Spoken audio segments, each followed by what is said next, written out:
அஸ்ஸலாமலைக்கும் and welcome to Ramnath கைமனம். எல்லோரும் எப்படி இருக்கீங்க? தீபாவளியெல்லாம் முடிஞ்சிருச்சு. எல்லோரும் நல்லபடியாக தீபாவளி செலிப்ரேட் பண்ணியிருப்பீங்கன்னு நம்புகிறேன். இன்றைக்கி நம்ம ஒரு ரெடிமேட் முறுக்கு மாவு வச்சு எப்படி 2 விதமான முறுக்கு செய்யலான்னு பார்க்க போகிறோம். என்னடா தீபாவளிலாம் முடிஞ்சு முறுக்கு ரெசிபி ஷேர் பண்ணுறேன்னு பார்க்குறீங்களா? தீபாவளி முடிஞ்சிருச்சுன்னா என்ன, நம்ம முறுக்கு வந்து எப்போ வேணாலும் சாப்பிட்லாம்ல. ஸோ இப்போ வந்து நம்ம சூப்பராக முறுக்கு வந்து எப்படி சிம்பிளான வேலை செய்யலான்னு பார்க்க போகிறோம். வாங்க பார்க்கலாம். ஃபஸ்ட் வந்து நம்ம முறுக்கு செய்கிறதுக்கான எல்லா பொருட்களையும் வந்து ரெடி பண்ணி வச்சுக்கலாம். முறுக்கு வந்து பீச்சுறதுக்கு நாங்கள் வந்து இன்றைக்கி வாழை இலை யூஸ் பண்ண போகிறோம். ஸோ வாழை இலையை வந்து கட் பண்ணிவிட்டு அதில் வந்து ஆயில் அப்ளை பண்ணி நல்லா ஆயில் தடவி வச்சுக்கலாம். ஸோ ஒட்டாமல் முறுக்கு வந்து ஈஸியாக வரும். வாழை இலை இல்லைன்னா நம்ம பட்டர் பேப்பர் கூட யூஸ் பண்ணலாம். நம்ம ஸ்கொயராக கட் பண்ணி வச்சுக்கலாம். நம்மளுக்கு எந்த சைஸ் வேணுமோ அந்தளவு கட் பண்ணி வச்சுக்கலாம். அதில் கூட முறுக்கு பீச்சிடலாம், ஈஸியாக இருக்கும். இப்போ வந்து நம்ம மாவு வந்து பிசைகிறதுக்கு நாங்கள் வந்து இன்றைக்கி ரெடிமேட் முறுக்கு மாவு தான் யூஸ் பண்ண போகிறோம். இதை வந்து யூஸ் பண்ணி செய்கிறது வந்து ரொம்ப ரொம்ப ஈஸி. மாவை வந்து சலிச்சிட்டு நம்ம வந்து அதில் என்னென்னலாம் சேர்த்து சூப்பரான முறுக்கு டேஸ்டியாக செய்யலான்னு பார்க்க போகிறோம். நம்ம முறுக்கு வந்து நல்லா டேஸ்டியாக இருக்கிறதுக்கு தேங்காய் பால் யூஸ் பண்ணலாம். ஃப்ரெஷ்ஷான பால் இருந்தால் ரொம்ப நல்லாயிருக்கும். நாங்கள் வந்து ஜஸ்ட் பேக்கெட் பால் தான் யூஸ் பண்ண போகிறோம். அதுக்கப்புறம் எள்ளும் ஓமமும் நம்ம யூஸ் பண்ணலாம். அப்போ வந்து முறுக்கு வந்து நல்லா வாசமாக இருக்கும். நம்ம வந்து நெய் யூஸ் பண்ண போகிறோம். பட்டர் கூட யூஸ் பண்ணலாம். ஒரு பேக்கெட் மாவுக்கு வந்து ஒரு 2 டேபிள் ஸ்பூன் நெய் இல்லைன்னா பட்டர் யூஸ் பண்ணலாம். பர்ஃபெக்டாக இருக்கும். இந்த ஃபர்ஸ்ட் வே ஆஃப் முறுக்கு செய்கிறதுக்கு வந்து இவ்வளோ தான் திங்ஸ். அதுக்கப்புறம் நம்ம தண்ணி ஆட் பண்ணி நல்லா முறுக்கு மாவு வந்து பிசைஞ்சிக்கலாம். ரொம்ப ஹார்டாகவும் இருக்கக்கூடாது அண்ட் ரொம்ப ரொம்ப சாஃப்டாகவும் ஆகிடக்கூடாது. அந்த அளவு பதத்துக்கு நம்ம வந்து நல்லா மாவை வந்து பிசைஞ்சிக்கணும். மாவு வந்து நல்லா பிசைஞ்சாச்சு. இந்த அளவு பதத்தில் இருந்தால் போதும் மாவு.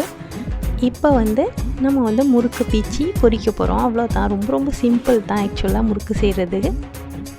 மலேசியாவில் வந்து 3 பண்டிகைகள் வந்து ரொம்ப ரொம்ப கிராண்டாக செலிப்ரேட் பண்ணுவோம். ஈத், அப்புறம் வந்து Deepavali and Chinese new year. இந்த மூணு செலிப்ரேஷன் வர்றதுக்கு ஒரு 1 மந்த் முன்னாடியே அந்த ப்ரிப்ரேஷன் எல்லாமே ஸ்டார்ட் பண்ணிடும். அண்ட் த்ரூ அவுட் இந்த ஹோல் கண்ட்ரியே வந்து செலிப்ரேட் பண்ணுவோம். அதே மாதிரி ஆஃப்டர் அந்த செலிப்ரேஷன் முடிஞ்சதுக்கப்புறமும் ஒரு 1 மந்த்துக்கு எல்லா இடத்துலையும் ஓப்பன் ஹவுஸ் நடந்துக்கிட்டே இருக்கும். ஸோ அந்த ஃபெஸ்டிவல் வைப் வந்து ரொம்ப நாள் இருக்கும் இங்கே. இந்த தடவை தான் அந்த மாதிரியான எந்த ஃபெஸ்டிவலுமே செலிப்ரேட் பண்ண முடியாமல் போயிடுச்சு. இருந்தாலும் பரவாயில்ல, நம்ம வீட்டிலேயே சேஃபாக முறுக்கு செஞ்சு எப்போ வேணுனாலும் நம்ம அந்த செலிப்ரேஷனை வந்து இன்னும் கண்டினியூ பண்ணிக்கிட்டே இருக்கலாம். சப்போஸ் முறுக்கு உரம் இல்லைன்னா முறுக்கு வந்து நம்ம பைப்பிங் பேக் இல்லைன்னா பிளாஸ்டிக் பேக்கில் கூட மாவை வந்து போட்டு நம்ம பீச்சலாம். கொஞ்சம் ஹார்டாக இருக்கும், பட் செஞ்சு முடிஞ்சது. ஸோ அதுவும் நான் சும்மா கொஞ்சம் வந்து சாம்பிள் காட்டியிருந்தேன். முறுக்கெல்லாம் நம்ம பீச்சி கொஞ்சம் ரெடி பண்ணி வச்சுட்டோன்னா அதுக்கப்புறம் நம்ம வந்து பொரிக்க ஸ்டார்ட் பண்ணிடலாம்.